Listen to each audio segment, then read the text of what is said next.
Olá, boa noite, tudo bem, meu público, meus seguidores, futuros seguidores? Israel Gonçalves, professor, ponto Israel na política. Vamos hoje vamos hoje conversar com o nosso colega, professor, mestre Rodrigo. O Rodrigo já está na área aí, vamos ver, Rodrigo, por aí. Deixa eu convidar o Rodrigão, parceiraço nosso aí. Então nós vamos continuar, infelizmente, com a temática Israel versus Hamas, ou Hamas versus Israel, ou qual quem está pagando o mesmo preço é o povo da Palestina. Tá? Rodrigo, apareça, Rodrigo.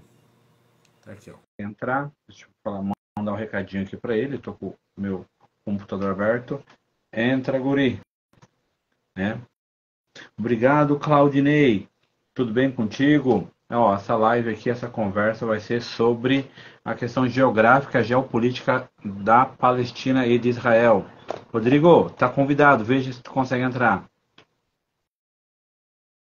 Já divulguem, né, essa live para todos os seus coleguinhas aí dos grupos, tá? Tá convidado aqui, ou veja se tu consegue clicar aí para se inserir aqui na nossa live, tá? A gente vai começar agora às 10 e vamos aí até virar a noite. Não, brincadeira. Vai ter uma hora de conversa. Tá conseguindo, Rodrigo? Já conversamos com o professor Gustavo, né? O professor Gustavo, Luiz Gustavo, da Univille, gente boníssima sobre direitos humanos. Falamos com o professor Wilson também, da Univille de História. Também outra pessoa boníssima, e os dois com grande conhecimento. E agora chegou a vez do Rodrigo. Deixa eu ver, Rodrigo. Iniciar, fixar, adicionar como moderador. Vem cá, confirmar, vamos ver se ele vem ou não vem. Rodrigo, vê se tu aceitou aí. Vê se tu. Te mandei o convite. Consegue entrar, Rodrigo? Consegue, né? Veja aqui do lado embaixo, direita, do teu Instagram, tem ali tem um convite que eu te fiz. Maiara, muito bem-vinda, Maiara. Convida aí a galera, convida os amigos e as amigas, que logo logo o professor Rodrigo está entrando aqui no Instagram, professor.israel na política. Já compartilha, tem live toda semana, tem conteúdo gratuito para vocês sobre a área de política, sobre direito também. A gente vai começar a elaborar algo mais propositivo também. Então a gente vai ter vários e vários aí temas, né, todos relacionados a direito internacional e conflitos mundiais. Hoje, né, vamos falar sobre a questão geográfica aí da Palestina, né? Rodrigo, já te convidei. Ixi, Rodrigo, deixa eu convidar você de novo, Rodrigo. Rodrigo. Rodrigo. Esse começo sempre é muito nervoso, né? Ó, convidei. O moderador não pode. Ah, peraí. Peraí. Ixi, Rodrigo. Peraí. Denunciar, remover da função. Pronto, removi você de moderador. Tá convidado, tá? Vê se tu consegue entrar para o convite. Tu vai na minha chamada no Instagram, lá deve estar intermitente, clica lá, tu vai entrar na live e vai receber um convite, deve ter algum convite aqui do lado direito. Dá uma olhadinha. Você é mais esperto do que eu na questão do Instagram, tá? Mas nós vamos conversar sobre o quê? Rodrigo.tá enviou uma solicitação. Opa, ver, entrar. Pronto, agora vai dar certo. Aceitar.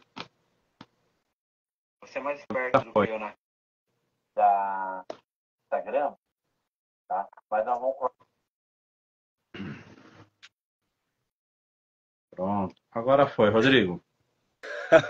É que eu tava tentando abrir pelo notebook e aí, Hum, e aí ele não permitia abrir só visualizar, entende? Ele não me permitia entrar para falar, né? Aqui. esse, esse teu computador aí tá.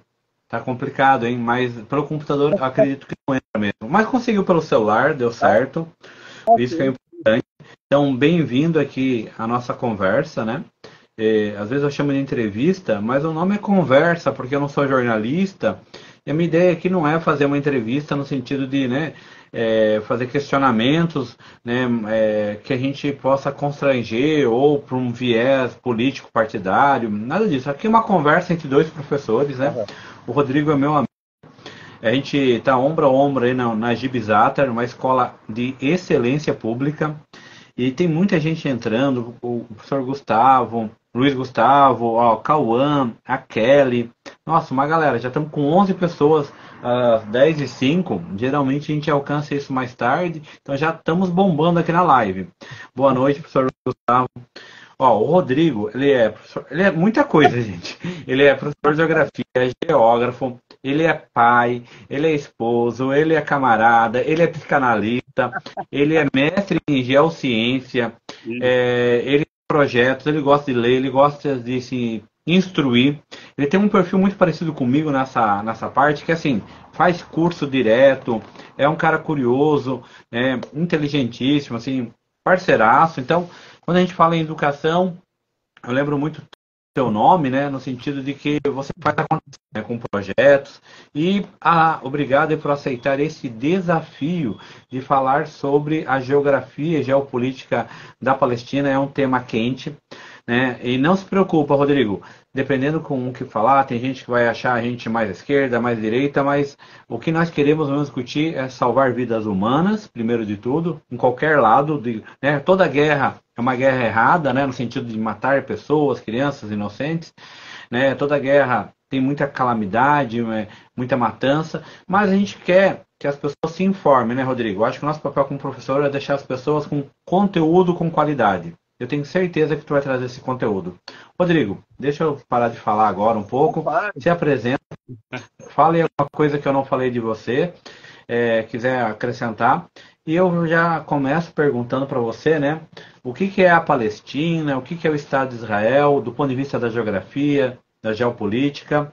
A voz é toda tua neste momento. Obrigado. Então, na verdade, como posso dizer assim, a Palestina, né, é uma região assim que tem um conflito muito grande, principalmente por questões religiosas, né, e territoriais também, né.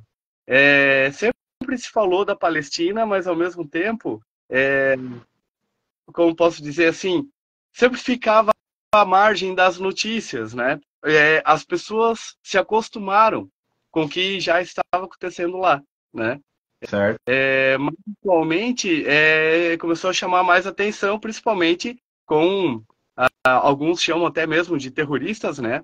O Hamas que começou a agir, sendo que não tem só eles, né? Como ditos terroristas, né? Tem outros também, né? Outras células, só que no caso eles são os que, digamos assim, têm mais dinheiro, né? Tem mais financiadores, digamos assim. Mas o fato é bem simples, né? Se for analisar, vamos, como diz assim, resumindo tudo, é o quê? É a briga por território, por questões religiosas e principalmente por questões, né, econômicas ligadas ao gás natural e petróleo, né? Então isso é o que, resumindo tudo, os motivos que levam a ter esses conflitos, né, naquela região ali. E é interessante porque é uma região que, principalmente a faixa de Gaza, né, é uma região assim que ela tem muito uma história muito longa, né? Inclusive alguns falam até mesmo em história bíblica, né, daquela região ali. Mas o fato é que é uma região onde que tem os conflitos, principalmente por ser bem, como posso dizer assim, estrategicamente localizado, né? E isso faz com que essa região toda ali ela seja disputada, porque querendo ou não, é uma região que ela vai permitir ou não a mobilidade, né, de recursos econômicos, né, de produções industriais, inclusive a questão até mesmo de evolução das indústrias naquela região toda ali, né? E aí, como você não tem né, digamos assim, um acordo entre eles, né? Então como diz, é quem mais pode ditar as regras, né? E aí, Sim. infelizmente, claro, né? Aí a gente vai notar que os palestinos, principalmente ali, eles vão se render a às questões mais econômicas de Israel, né? Porque Israel tem financiadores, né? Como diz assim, quando a ONU estabelece, né, lá em 47, se eu não me engano, que ele divide as terras, né, por causa dos conflitos que estava tendo ali, se eu não me engano, era pelo, deixa eu ver se eu me recordo o movimento que tinha ali. Era o movimento sionista, se eu não me engano. Sim, sim, sim, sim, sim. Isso, né? Que aí onde que, como teve uns movimentos, e aí ao mesmo tempo eram terras inglesas, digamos assim, né? Sim. Colônias ali. E aí tinha esses conflitos, tinha as imigrações naquela região, então aonde que, quando começou a gerar conflitos, inclusive religiosos, a ONU vai lá e estabelece, então, divisões territoriais, né? Só que, ao mesmo tempo, foi uma divisão desigual que eles fizeram. Porque se você analisar, né, por exemplo, até fui levantar esse dado que ele é bem interessante. Israel, ele ficou, então, foi formado por 53,5% das terras. Só que, ao mesmo tempo, se for ver a quantidade de judeus, né, e o território, não batia, eles inverteram. E aí é onde continuou o conflito. Então, por exemplo, assim, ó, a Palestina ficou formada com 45,4% das terras. Só que a Palestina era onde tinha mais pessoas Sim. e ficou com o menor. E aí é onde continuou o conflito. E aí é onde que apresentaram uma nova proposta para a ONU e a ONU não aceitou, né? Então aí, como diz, né, foi mais no popular, mais um prato cheio para ter, né, todos esses conflitos naquela área ali. Certo. E a gente vai notar também a questão, como posso dizer assim, política, né? Porque você vai ver que ali tem muitos ditadores também, né? E aí você vai ver que existe muita questão da corrupção, a questão de países desenvolvidos influenciando, né, que ficam por trás de tudo que está acontecendo, né, ficam financiando e ao mesmo tempo dando uma certa assessoria e aonde que as pessoas se tornam pequenos peões, né, nesse jogo de xadrez aí, né?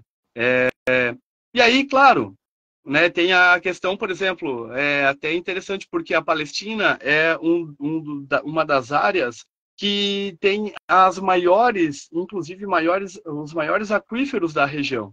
Só que ao mesmo tempo quem manda é o Israel, né? Por isso que Palestina ainda é dependente de Israel, inclusive na questão de água, né, potável. Um pouco melhor, isso aí é da geografia, né? O Estado de Israel, ele é criado, né, dia 14 de maio de 48, né?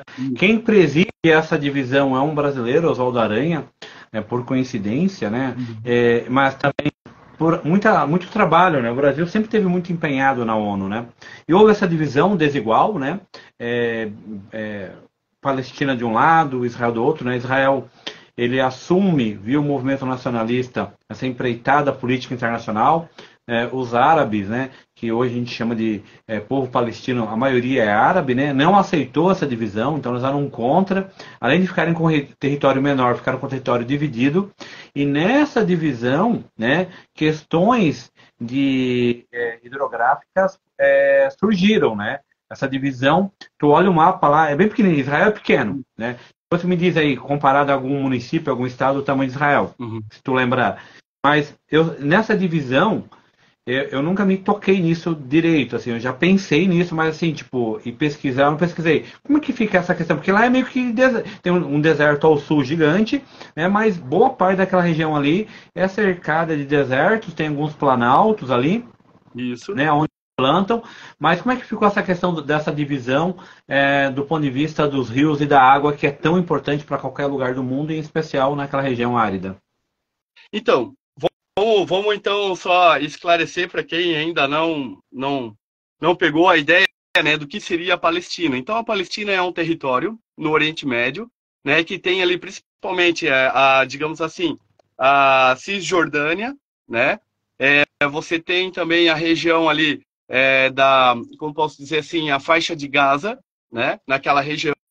E, ao mesmo tempo, você tem um ambiente de litoral, né? Então, você, inclusive, vai ter um aquífero que, se eu não me engano, deixa eu até ver se eu anotei aqui, um aquífero bem interessante, que é o aquífero Bassim e o Costeiro, que são bem nessa região ali da Cisjordânia, né? Então, é interessante que em 2002, quando fizeram aquele muro, né, Israel fez o muro, foi Sim. estratégico.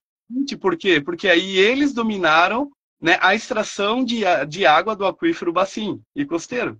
Então, ali eles falaram, não, quem manda nos aquíferos somos nós. Mas, na verdade, está dentro da Palestina, né? Então, foi um muro estratégico, né, que teve ali.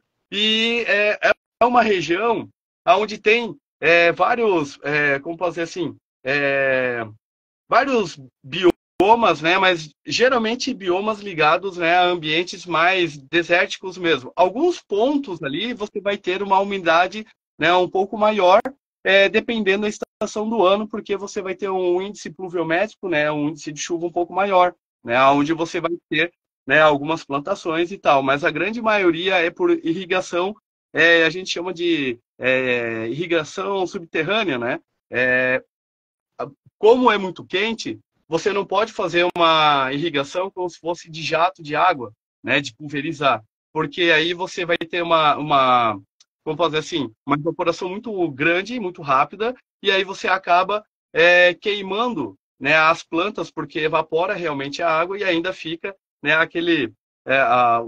como fazer assim, os sais minerais e tal, e ele acaba queimando em vez de ajudar as plantas. O que que eles fazem? Eles fazem sistema de gotejamento, que é um sistema que ele fica rente ao solo, ou eles fazem um sistema de gotejamento mais subterrâneo. Eles vão cavar, vão fazer pequenas canais, passam mangueiras por ali, e aonde vai a planta, eles vão fazer furos. Então, isso facilita a irrigação de cada planta e, ao mesmo tempo, diminui a evaporação. A água fica confinada para aquela planta ali, deixa o solo realmente úmido para ela. Então, isso vai ajudar muito, né, na questão de irrigação naquela região ali, mesmo sendo um ambiente um pouco mais quente, né? Mas o fato é que a água existe, e bastante ali para eles. É bem interessante porque é que nem o Nordeste do Brasil. Todo mundo fala, porque é o semiárido, só que a gente sabe que tem um dos maiores aquíferos do Brasil está naquela região também. Só que precisa, né, dinheiro, digamos assim, e boa vontade do governo público aí, né, do governo brasileiro, federal e estadual naquela região, para investir e fazer as perfurações, né, naquela região e realmente puxar essa água que tem ali. Só que é claro, né, aí a gente já sabe, né, outras questões políticas e moedas de troca aí. E aí naquela região também não foge essa regra. Então a água ela acaba sendo uma moeda de troca, assim como, né, a parte da economia deles, grande parte da mão de obra, digamos assim, de terceiro setor de prestação de serviço e aquele serviço extremamente básico e a gente chama até mesmo de subtrabalho, que seria, né, coletor de resíduo, lixo, né, até mesmo que vai fazer limpezas em estradas e tal, a maioria desses empregos vão ser, né, dos palestinos, trabalhando em Israel, né? Então, atualmente, Israel, ele digamos assim, meio que manda nos palestinos, né? Os palestinos, eles sofrem com um grande, ah, como posso dizer assim, ah, uma grande dificuldade financeira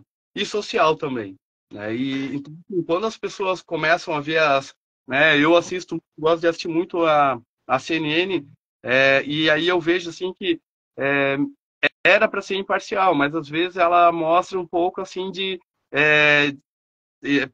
pende para Israel, né? E aí eu vejo assim que, pô, os caras, será que não conseguem ver também o outro lado, né? A Palestina, o que eles estão passando realmente, né? Mas Sim.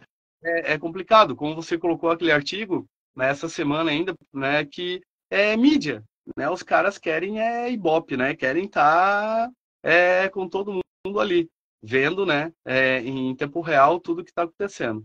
Só que é uma pena, porque você vê assim que é, quem perde com isso é a pessoa que tem a menos favorecida, inclusive lá na guerra, né?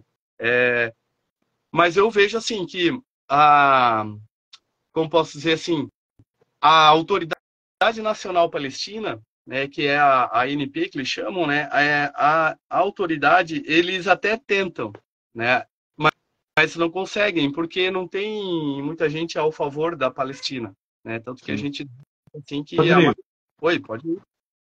é interessante, né? Não querendo te cortar, mas tu falou três coisas que são interessantes aqui para a história e para a ciência política.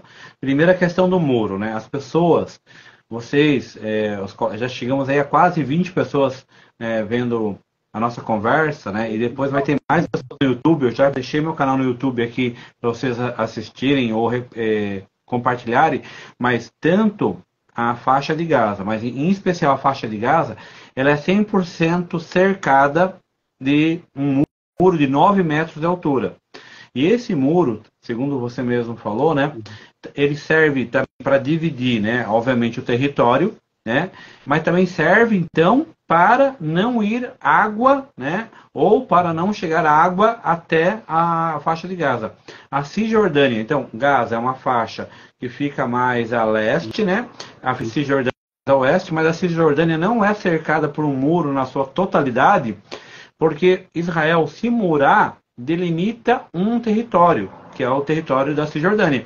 Por que eles não delimitam via um muro de 9 metros? Porque eles estão invadindo desde 48 a Cisjordânia. Se a gente pegar Ramala, que é onde fica o Abbas, que é da autoridade palestina, e em especial Ramallah já fica ao sul, Hebron fica mais ao sul. Hebron, no mapa de 48, era todo da Palestina. Hoje, se tu vê em livro didático, ele é pintado como da Palestina, né, dos árabes palestinos, mas na realidade ele tem lá 350 mil judeus assentados ilegalmente e armados. Aí vem um outro ponto que tu falou que é importante, né? Tudo isso tu pode comentar também, que o segundo ponto é que o cidadão palestino, ele é no seu território, tanto na faixa de Gaza quanto na Cisjordânia, um cidadão de segunda categoria para aquela região, porque ele não vai usufruir de todos os seus direitos. Por quê? Porque ele tem muitas vezes o passaporte raptado pelas autoridades da região.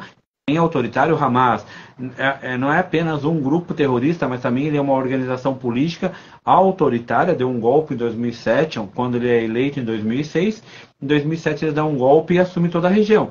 Então os palestinos estão cercados, na verdade a faixa de Gaza está cercada totalmente por Israel. E internamente tem um governo autoritário, que é o governo do Hamas, que até não permite as pessoas saírem, e para entrar tem que entrar com muita negociação. Então esses dois pontos são importantes, né? A questão do muro, em vista à globalização, né? A gente fala globalização, circulação de mercadoria, mas não quer dizer circulação de pessoas.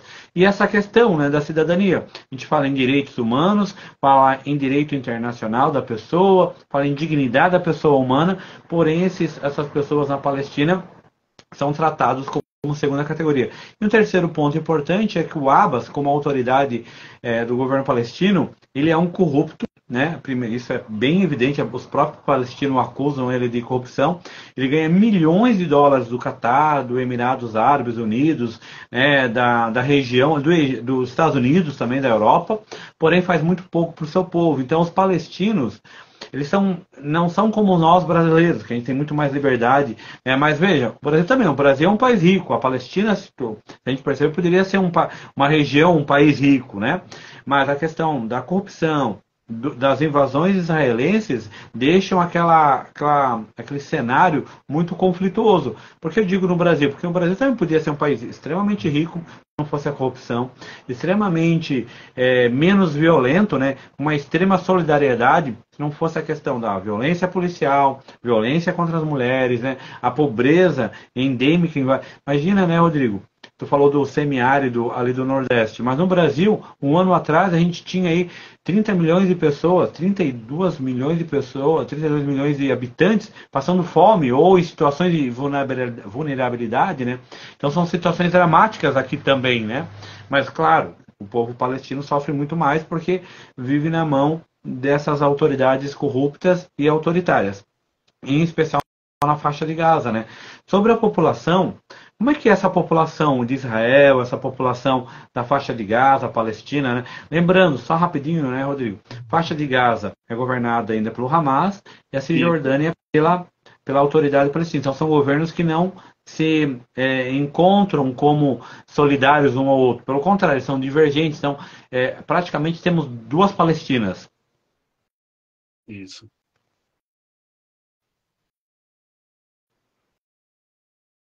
Tá me ouvindo, Rodrigo? Agora sim. Aham.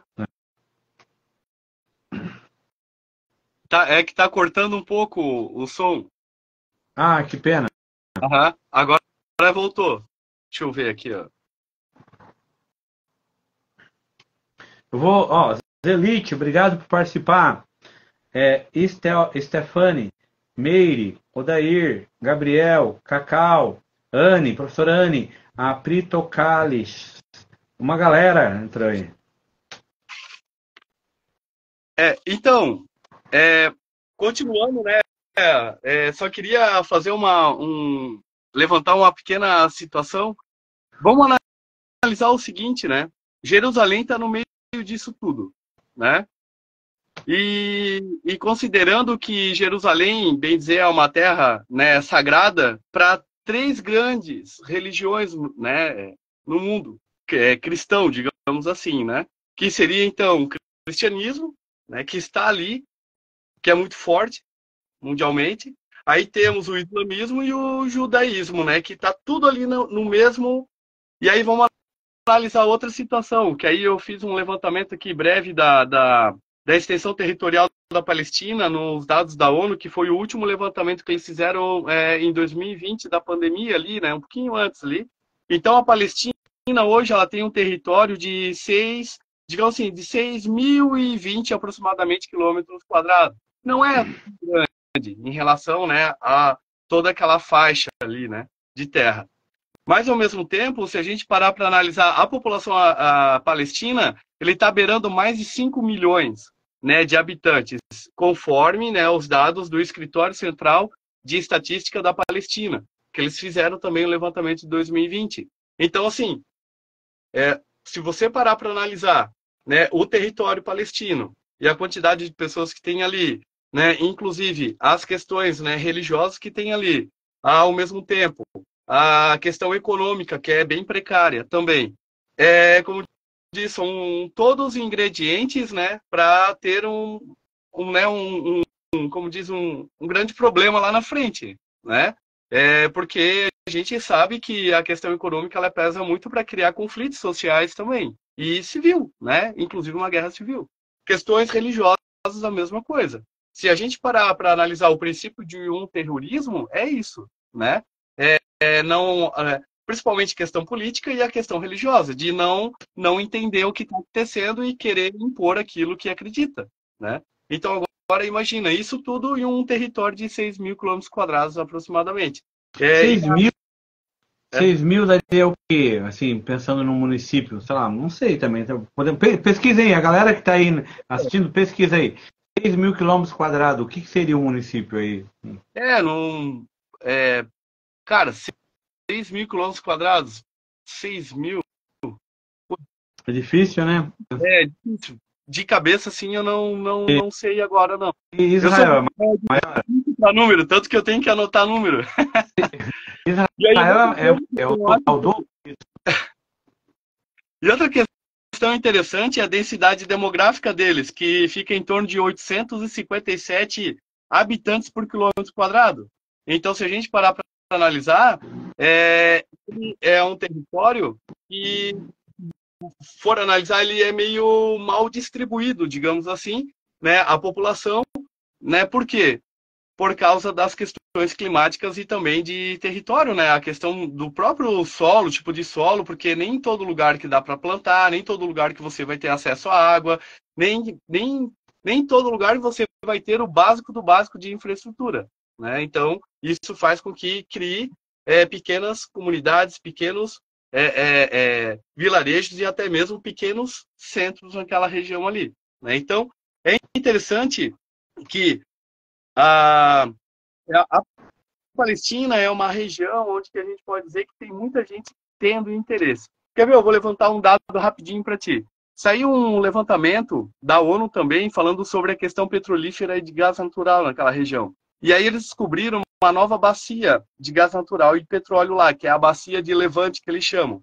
Só essa bacia, para a comunidade, se ficasse todo o dinheiro, né, da extração desse petróleo e desse gás, daria mais de, até anotei, 524 bilhões de dólares para eles, de tudo que eles iriam tirar. Daria em torno de 122 trilhões de pés cúbicos, né, de gás natural e 1,7 bilhão de barris de petróleo, só nessa bacia, né, petrolífera de Levante. Dentro ali principalmente perto da faixa de gás ali, né, a bacia, né, petrolífera. Então é interessante porque assim, eles são muito ricos, né, na questão de recursos naturais e energéticos, né?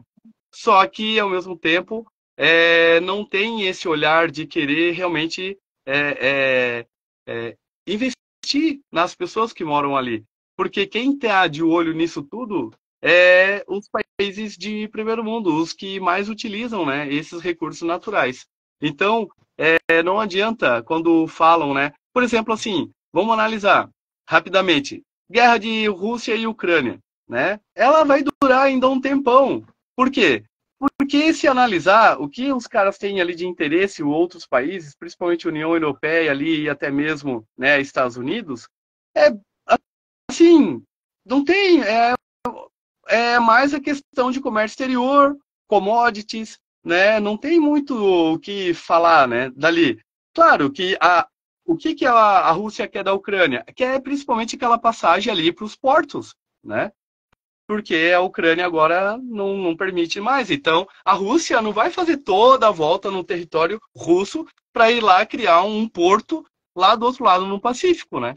Primeiro porque é uma região isolada que, né, não tem como morar. Pensa, uma região que vai ter lá no inverno menos 20 graus Celsius, menos 30 graus Celsius. Como que os caras vão viver naquela região? E como que vão criar um porto lá, né? E aí, então, tanto que esses tempos aí tinha até uma reportagem falando que tinha algumas cidades na Rússia, até quando houve a Copa na Rússia, eles também fizeram uma reportagem sobre isso, falando que eles estavam aceitando estrangeiros para colonizar, digamos assim, aquela região, porque ninguém quer morar lá, né? Então, eles ficam sem acesso marítimo, né, à Rússia. E aí, por isso, da questão de ficar confrontando principalmente com a Ucrânia. E aí agora olhando novamente, né, para a questão de Palestina e Israel, é muito semelhante no sentido assim, recursos naturais, né, e com isso eles começam a trancar tudo, né, a importação, exportação, tanto que os países, a região ali da Palestina, eles não conseguem se desenvolver na questão industrial, porque é difícil chegar, né, a tecnologia para eles, né, equipamentos e assim por diante, não consegue desenvolver, digamos assim, as técnicas, né, cursos técnicos e faculdades, universidades, porque também tem essa questão, né, como que vai se dar todo esse conhecimento para eles, se ao mesmo tempo as pessoas não conseguem chegar lá para fazer isso, né? Então é uma região assim muito fechada, né? Eu até quero trazer uma curiosidade aqui que eu gosto muito de falar isso, inclusive nas minhas aulas, quando eu falava sobre essa região. Eu tenho um tio que ele faleceu já faz uns 4 anos, e ele foi, na década de 60, um dos boinas azuis aqui de Joinville, aqui do Brasil, para a faixa de Gaza, né? E ele foi para lá, que era, como eles chamavam, né? Que era o Batalhão de Suez, né? Foi o pessoal que foi para lá, mas não era para ficar lá no canal de Suez, era para ficar principalmente a região ali da faixa de Gaza. Então, Rafa, e aí ele.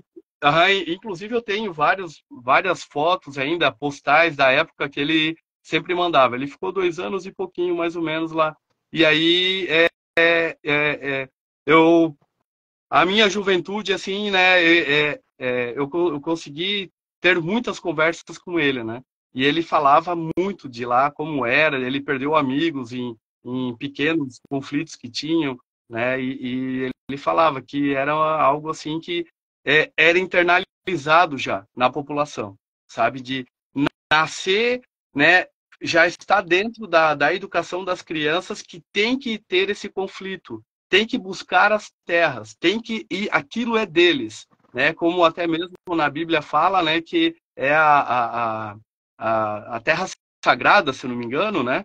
Que eles falavam que era, né, o que tinha, né, preparado para eles e tinha que, então, ele sempre comentava assim que era impressionante porque desde criança já era preparado para aquilo ali. Então, o conflito para eles era meio que normal, né? Fazia parte do cotidiano deles. Então, assim, é uma questão bem interessante e eu não vejo atualmente, né? Eu acredito que um dia pode acontecer, mas hoje eu não vejo que vão conseguir resolver isso rapidamente, sabe? Vamos passar, professor, ó, o Murilo está presente, Julie, Mile Matias, Osh presente, quem tá mais? Lucasim presente, Wellington presente, o Prito K. Chelis, a Zelite, a Stefane, a Meire, Odair da noite, Gabriel, Cacau, a professora Aninha. Gente, curtam o nosso Instagram, Professor Pontes Real na Política. A gente vai ter live, conteúdo com qualidade, tudo sobre geopolítica, conflitos mundiais, direitos humanos, direito internacional. E siga o nosso canal no YouTube chamado Professor Ponto Israel na Política também. É um canal que abri faz um tempo, mas comecei a mexer agora. A gente saiu, professor, de 130 pessoas 10 dias atrás e já estamos com 153. Que legal! Então, eu preciso de 7 pessoas para chegar a 160. E eu preciso aqui de 8 pessoas para chegar também numa meta aqui que a gente estava com no Instagram. A gente estava com quantas pessoas? Deixa eu ver aqui. Nós estávamos com 486, 4 pessoas para 470. Vamos lá, vamos curtir. Porque a ideia aqui não é monetizar, não é ganhar dinheiro com a desgraça dos outros, é levar conteúdo com qualidade. Então, o professor está aqui de voluntário, né? Porque, aliás, obrigado, né? Aceitou de primeira. Estamos aí. E, professor, é o seguinte, se na questão, eu não sei se tu pesquisou isso, porque isso é muito difícil, tá? As pessoas acham que vir falar aqui sobre esse conflito, né? Eu digo conflito, mas a gente já pode dizer que é um massacre do povo palestino, né? Israel matou mais de 4 mil crianças em um mês. É muita gente, é muita criança. Já chegamos a 10 mil pessoas mortas em menos de um mês. Então tá virando um massacre, que continua hoje. Todo dia Israel mata, eu acho que a cada 10 minutos mata uma criança e fere duas. Essa é uma média assim, do mal, né? Tenebrosa. Mas, qual é a minha pergunta para você? Se a questão da água, Israel não permite que a água chegue, já não permitia antes, por isso que ela fecha tudo e agora o povo está sem água há um mês. O povo está sem água, sem comida e sem energia. A questão energética, como é que tu vê isso? Tu chegou a estudar alguma coisa? Porque é difícil ter esses dados. A questão energética, como é muito carente aquela região ali, né? Eles, então, grande parte também pegam de Israel, né? Então, digamos assim, que o Israel hoje, eles viram aquela, digamos assim, oportunidade da Palestina, né, ser dependente deles. Então, tudo que eles criam é depois para cobrar alguma coisa, né? Então, por exemplo, essa questão da água, né? A água em si, ela está em território palestino, mas aí quem tem dinheiro para criar toda a infraestrutura é Israel. Então, onde vai criar esse tipo de situação também. Tanto que em 2021, né, eles pegaram e fizeram um acordo, né, tanto Israel como a Palestina ali, que existe a autoridade, deixa eu lembrar que é um outro nome que é a Autoridade Palestina de Águas, que eles chamam, que é a APA, né? Então, eles fizeram um acordo e realmente a autoridade palestina, estava bancando, pagando mesmo, né, para Israel para ter o fornecimento de água, sendo que é água do território deles mesmo, né? Então, eu vejo assim que, vamos lá, primeira situação, né? Vamos levantar essa questão, como você disse, da questão da quantidade de mortos que tem, principalmente de crianças, né, e assim por diante. Não defendendo ninguém, né? Eu quero até deixar bem claro, porque daqui a pouco vem, porque o professor fala isso, fala aquilo. Eu gosto sempre de levar os dois lados da situação. Quem define quem está certo e quem está errado é vocês, né? Eu sempre procuro ter um outro viés da situação aí, um outro olhar, que a gente tem que ter esse olhar também. Vamos analisar que todas essas pessoas, elas foram criadas, como eu falei antes, que eles estão realmente certo em tudo, né? Que tudo é deles, aquilo ali, né? Então, isso foi trabalhado desde pequeno até os seus 20, 30 anos. Então, para eles vão criar esse ódio, não é nem raiva, é um ódio que eles vão ter, né? Então, para eles, matar essas pessoas faz parte daquilo tudo, porque é deles, né? Eles estão reivindicando que é deles, né? Então, isso é um alerta que a gente tem que ter, né? O outro ponto é assim, olha por toda a dificuldade que eles estão passando, né?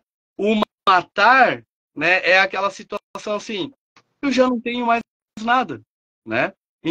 Então, se matar ou não matar, né? E aí, vamos levar uma outra situação também.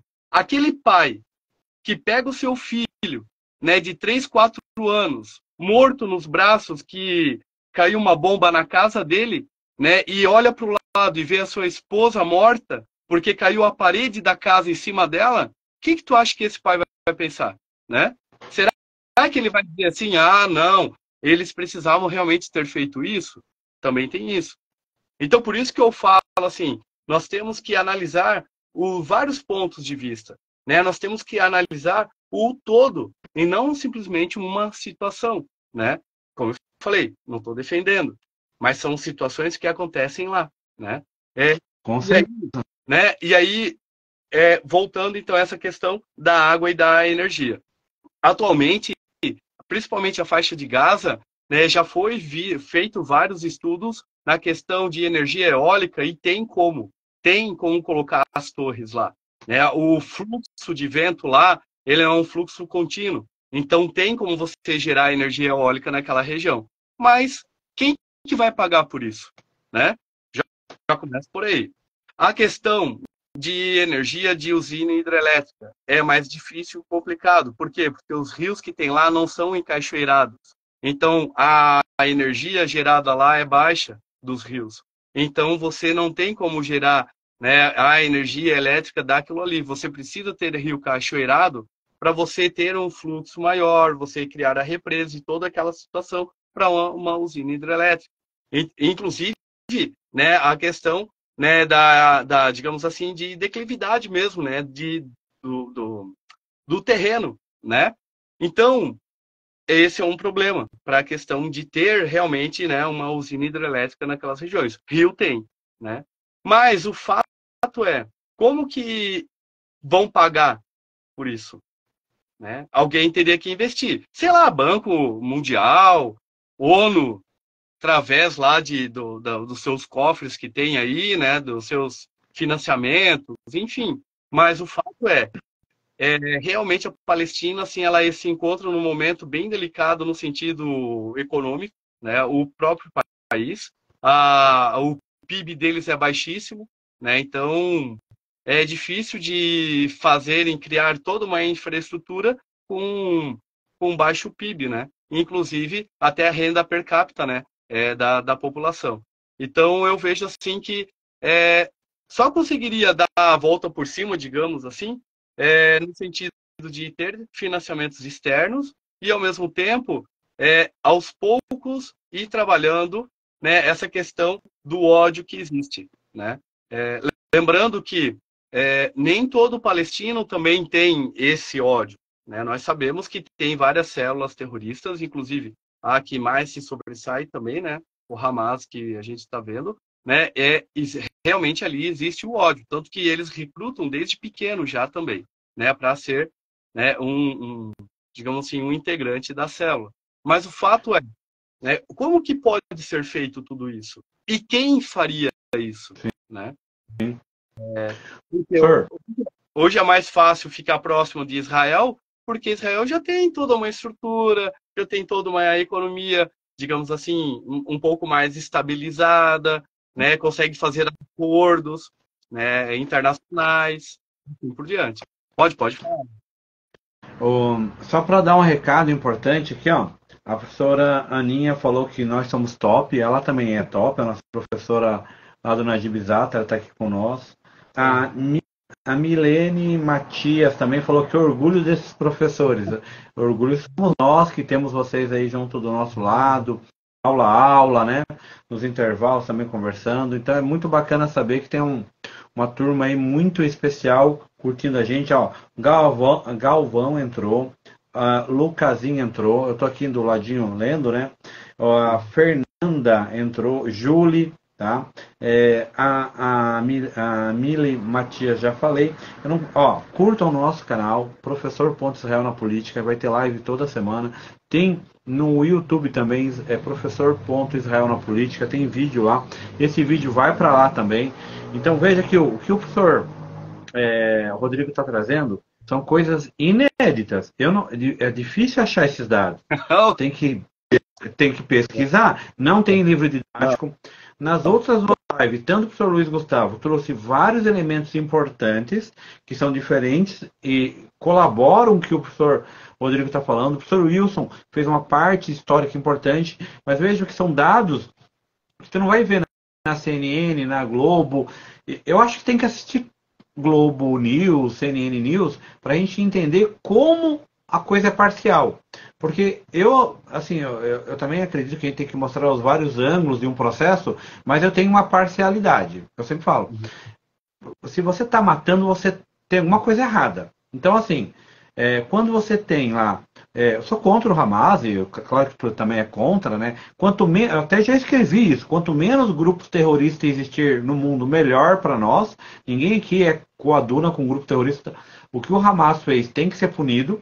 Se isso é uma guerra, porque os países que, né, não vai ser eu e você que vamos acabar com as guerras no mundo. Gostaríamos que, mas se o Hamas tem que sofrer algum conflito, que ele sofra, né? E não faça disso um genocídio da população palestina, porque é isso que está acontecendo.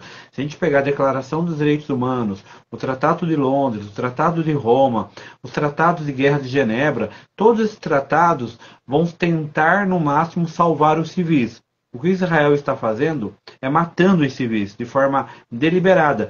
Tanto é que ele pede para o povo, que isso já é ilegal e imoral, né? E que é sem vergonhice do governo de Israel, do pessoal do norte, que é um milhão de pessoas, né, professor? Lá na faixa de Gaza, eu vi, tem 2,4 milhões de pessoas. É muita gente, num território pequeno. Eles pedem para sair do norte para ir para o sul, para não serem mortos. Imagina, eu fico imaginando, Rodrigo, você que tem filha pequena e eu também, temos família, é, vem um cara lá de outro país e fala, ó, a partir de agora, tu tem 24 horas para pegar tudo e sair e ir lá para o Nordeste. Agora.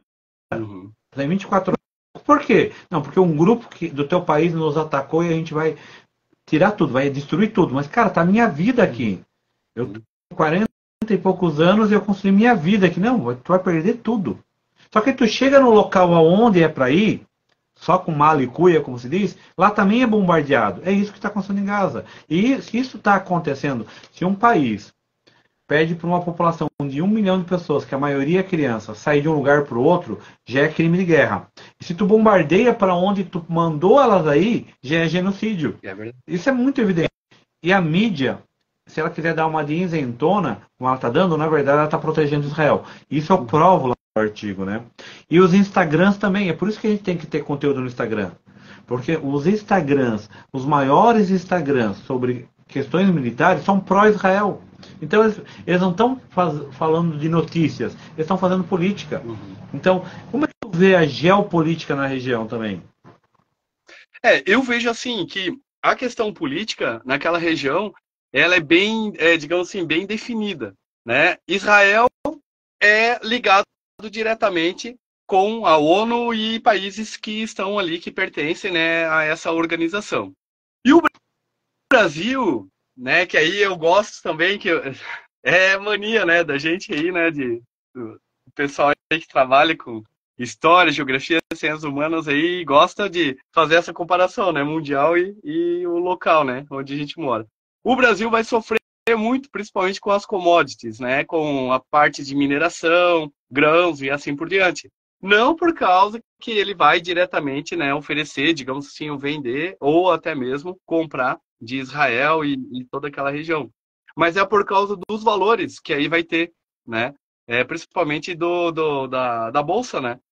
De grãos, digamos assim. Então, vai variar demais o valor. E aí, claro, né, o Brasil, como é um dos maiores exportadores de grão aí, de soja, né, está entre os maiores também de milho atualmente.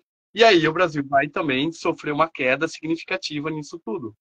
E sem contar na parte também, né, que isso daí é algo assim que todo mundo vai sentir, todo mundo vai ficar indignado, né, é a questão petrolífera, né?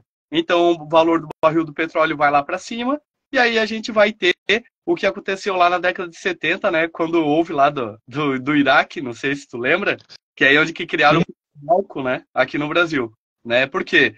Porque era um valor absurdo a gasolina no Brasil, e aí começaram a pensar em alternativas. E aí onde que veio o etanol, né, o pró-álcool aqui no Brasil, que mais tarde serviu de exemplo para outros países aí. Então, essa é a questão. Não é à toa que aí vem um outro detalhe também. Como eu falo, não sou político, não tenho ligação política, eu gosto de deixar isso bem claro, tá? Eu sou apolítico, eu não tenho essas ligações de defender um defende o outro. Eu vejo que cada lado sempre vai ter os seus prós e contras. Mas atualmente existe uma estratégia no Brasil na questão de carros elétricos. E a galera não está ainda se ligando disso. Por quê? Porque quando realmente vir a lambada, digamos assim, do petróleo, né, o mercado de carro elétrico no Brasil vai começar, já está aquecendo, né? E ele vai ficar ainda mais aquecido. Porque quando você começa a criar concorrências de marcas, automaticamente o valor começa a cair. Isso é óbvio, né? É princípio econômico, né? Então, eu vejo que nesse ponto o Brasil ele já está começando a pensar, né? Tá, se dá esse problema, tem a segunda opção, né? Porque hoje até o etanol é um grande problema para nós, porque quando o valor do açúcar está mais alto no mercado, os caras diminuem a produção de etanol e vão produzir mais açúcar. Quando o valor do açúcar no mercado está mais baixo e o do etanol está mais alto, os caras invertem a produção, né? Então é muito, né, sazonal isso tudo. Mas o fato é que o Brasil também vai sofrer com essa parte, né, da geopolítica e da geoeconomia em relação ao que está acontecendo com Jerusalém. Jerusalém, desculpa, já Palestina e Israel aí, né? Porque Jerusalém é um ponto lá em específico. Eu concordo Mas contigo. Eu concordo contigo na macroeconomia. Mas se a gente vê os valores, né, em bilhões de dólares, é muito baixo que o Brasil compra de Israel ou que o Brasil vende para Israel, né? E essas compras e vendas, importações e exportações, elas não pararam, não cessaram, né? Porque o Brasil compra mais fertilizante, questões ligadas a mais tecnologia e vende commodities, né? Israel não sofre de um déficit financeiro como a Ucrânia, por exemplo, né? E as suas regiões que exportam produtos para o Brasil não sofreram, pelo menos até o momento, né, com a guerra. Mas eu concordo contigo, assim, que diretamente eu estou escrevendo até sobre isso. Um artigo vai ser publicado agora numa revista chamada Revista Francisca, uma revista bem conhecida, assim, aqui da região. E ele perguntaram sobre o impacto da guerra econômica. Li ontem, reli algumas coisas relacionadas a isso. Mas do ponto de vista geral, macroeconômico, sim. Eu acho que a questão do petróleo, tanto é, Rodrigo, que a Venezuela, que é uma ditadura, abolida, xingada, né, escanteada pelos Estados Unidos, foi a bola da vez. Os Estados Unidos acabou de reafirmar um acordo para comprar petróleo da Venezuela por 6 meses.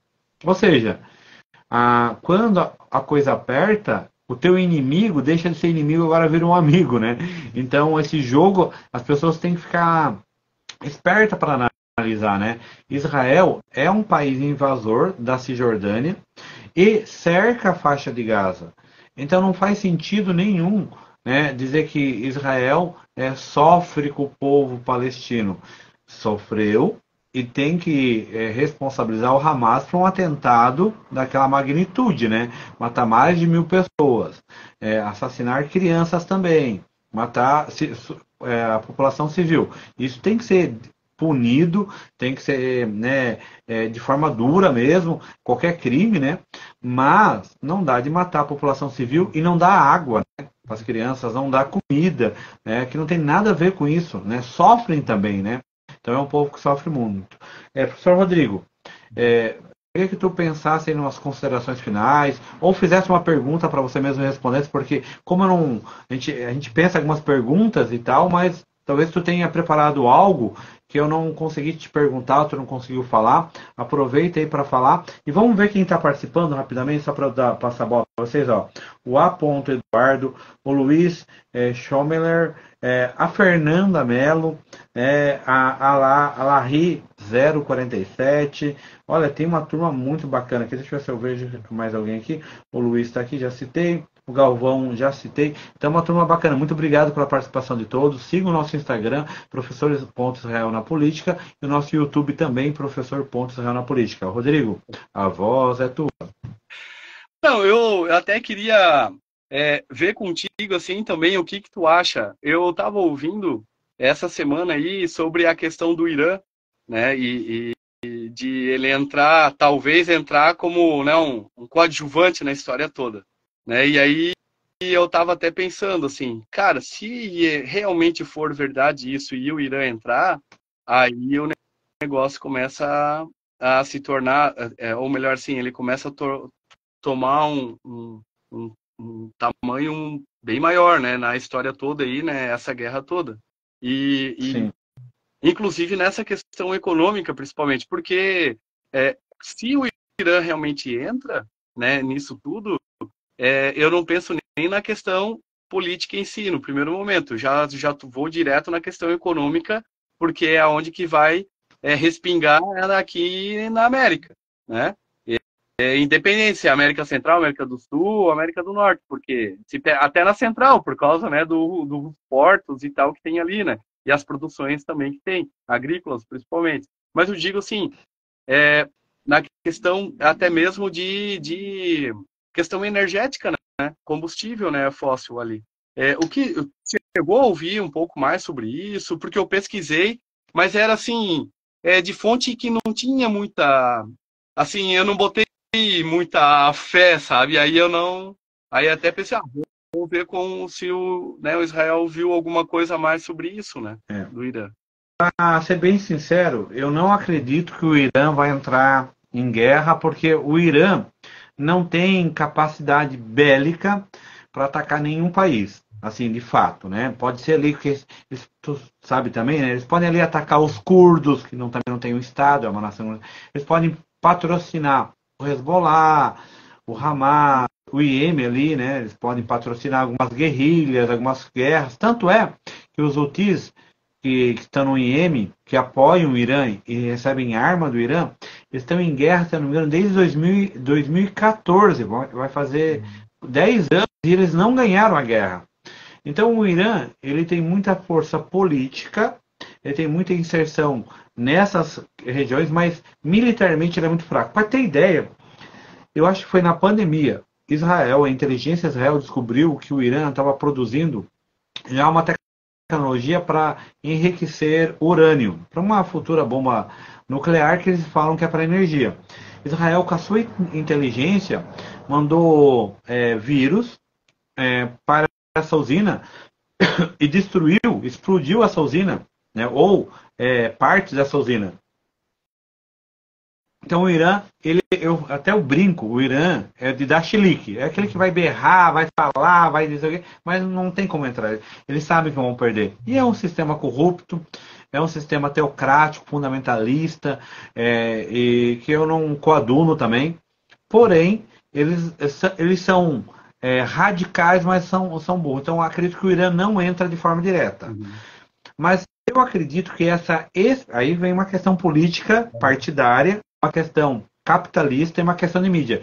Eu acredito que ficar acusando o Irã, ficar chamando o Irã para mídia, dá dinheiro, porque rende propaganda, mas dá instabilidade no mercado e o especulador ganha com isso. Eu acho que o Irã, olha só o que eu vou falar, ele, entre aspas, Uhum. eu pensei que tinha apagado aqui. O Irã, entre aspas, ele também sofre, não, a palavra vítima é muito pesada, né? Porque vítima é quem morre, né? Ele também sofre uma manipulação da mídia ocidental. Por quê? Porque usa o Irã para subir e descer o preço do petróleo, de commodities. O Irã não vai entrar na guerra, ele não tem condições. Ó, tudo é da geografia. O Egito é uma ditadura hoje, desde 2014, 15 é uma ditadura. A Jordânia é uma monarquia pró-Ocidente. A Síria está em guerra civil. Todos esses países fazem fronteira, faz fronteira com Palestina e com Israel. O Líbano está numa pobreza gigante. Em 2000, né, ou 2020 ou 2021, explodiu lá um cílio lá no porto de Beirute. Então aquilo ali acabou com o porto. Aham. Então toda a região do lado de Israel e da Palestina ou são pobres em guerra civil. Tirando ali a Jordânia, que tem um rei rico, mas a população é pobre.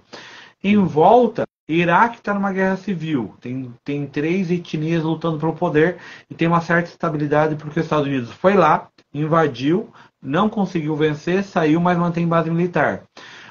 A Turquia, com Erdogan, também dá seus chiliques, mas não fez nada e não faz nada. E aí uma contradição. Se Israel quer acabar com o Hamas, os líderes do Hamas, os verdadeiros líderes, não estão na faixa de Gaza. Estão na Turquia, estão no Catar. Né? Para ter ideia, o Ismael Haniyeh, que é o líder do Hamas, ele come bem, tem pouca segurança e dá entrevista ao vivo no Catar. Ele acabou de dar uma entrevista no Catar. E aí ele estava na Turquia, acabou de dar uma entrevista na Turquia ao vivo. Ao vivo. Ou seja, por que não atacar o Catar? Por que não atacar a Turquia? Por que tem que atacar a população civil em Gaza que não tem como se defender? E nem quer lutar. Não tem como se defender. Então, é uma propaganda enganosa dizer que Israel quer acabar com o Hamas. A TV mente, Israel mente, porque se realmente quisesse acabar com o Hamas, mataria os líderes que estão fora do país há muito tempo. E eles sabem disso, né? Se quisesse acabar com o Hamas, não permitiria, né?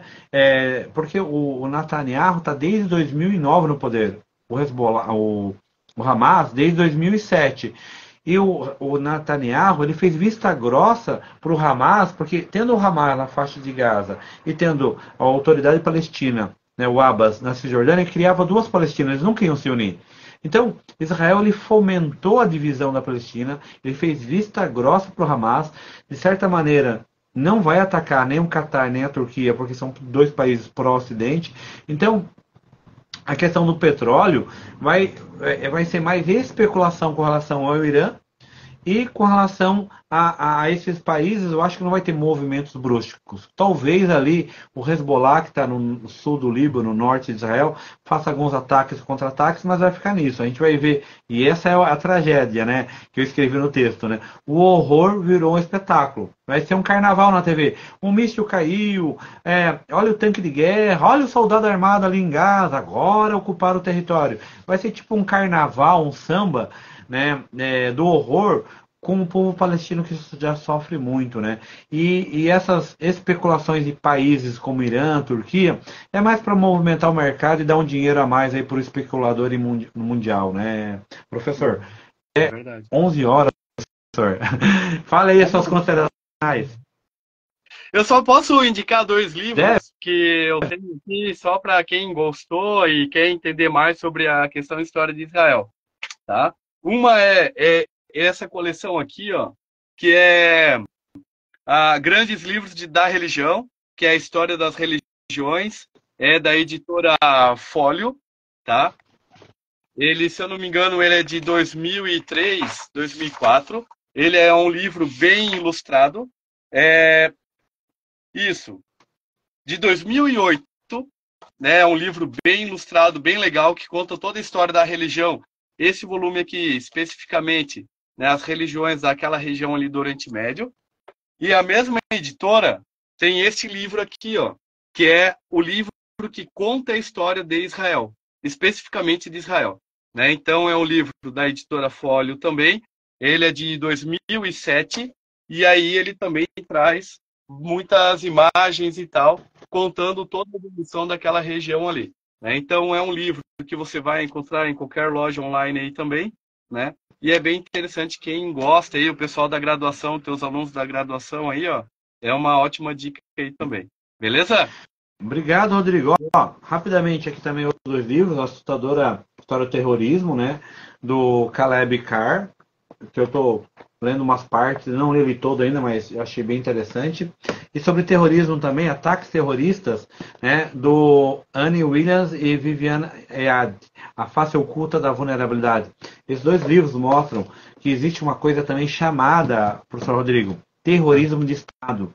Israel também faz terrorismo, né, mas faz um terrorismo de Estado, ao bombardear de forma indiscriminada o povo palestino e assumir, né, responsabilidades no sentido de ele assume que bombardeou ambulâncias, hospitais, cortou água, cortou energia e não deixa chegar a ajuda humanitária a quem precisa. Então isso é um tipo de terrorismo também de Estado. Então baseado em livros. Isso é fato, né? Não precisa. Quando o país assume que está atacando hospitais, campos de refugiados, ou seja, se as pessoas estão saindo da guerra indo para um campo de refugiado, é de se entender que ali não pode ser atacado. Então, jogar mísseis para dizer que matou uma pessoa terrorista e matou 100 não faz sentido. Eu acho que a conta nunca fecha. E só para terminar, Rodrigo, e você sabe disso, professor, os Estados Unidos invadiu o Afeganistão para tirar o Talibã. Teve que sair de lá e o Talibã assume. Os Estados Unidos também invadiu o Iraque para acabar com o terrorismo, acabar com Saddam Hussein, com armas atômicas, e olha lá como está o Iraque, né? Eu falei o Irã, mas é o Iraque. Também está totalmente quebrado e com mais grupos terroristas. O que a história nos ensina, se ela ensina alguma coisa, e a geografia também. A violência não se resolve com violência. Guerra não se resolve com guerra. Morte não se faz com outras mortes, né? Então, tem que ter outras alternativas. E só tenho que te agradecer, Rodrigo. Tu me ensinou bastante nessa aula. Tu me ensinou bastante sobre a questão geográfica e como você também, eu já sabia disso, né, é muito bom em conversar, é versátil, inteligente. Cara, foi uma live muito legal.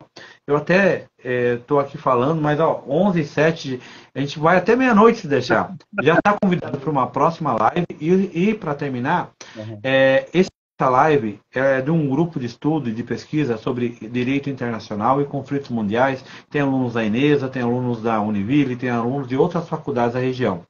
Cara, obrigado. Dá um tchau aí para a galera. Só para responder o Luiz. Luiz, eu acredito que não, pode até apaziguar agora o conflito, daqui uns 15 dias, 10 dias. Só para ter ideia, cada um israelense morto geralmente é 10 palestinos.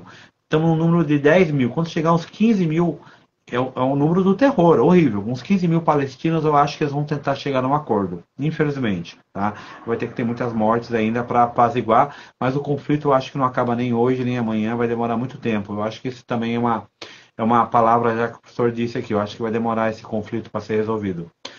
Agradeço, pessoal, Rodrigo, e vamos embora. Vamos dormir. Eu que agradeço, né, a todos que participaram, né, tiveram a paciência de ouvir nesse horário, né, e eu gosto muito dessa forma que torna ainda mais prazeroso, né, toda a busca pelo conhecimento, né, que a gente tem aí diariamente, e eu sempre digo que a ciência, ela só é ciência quando a gente consegue propagar todo o conhecimento e experiência, né, caso contrário, deixa de ser ciência, porque só fica com você mesmo e você leva para o caixão, como diz, né? Sim. Então, eu agradeço por essa oportunidade de estar trabalhando um pouco mais, né? Todo esse conhecimento que a gente vem adquirindo ao longo do tempo aí. Obrigado mesmo, Harry. Sabe que pode contar comigo sempre, tá bom? Um abraço. Obrigado, Rodrigo. Até mais. Valeu. Tchau, tchau, gente.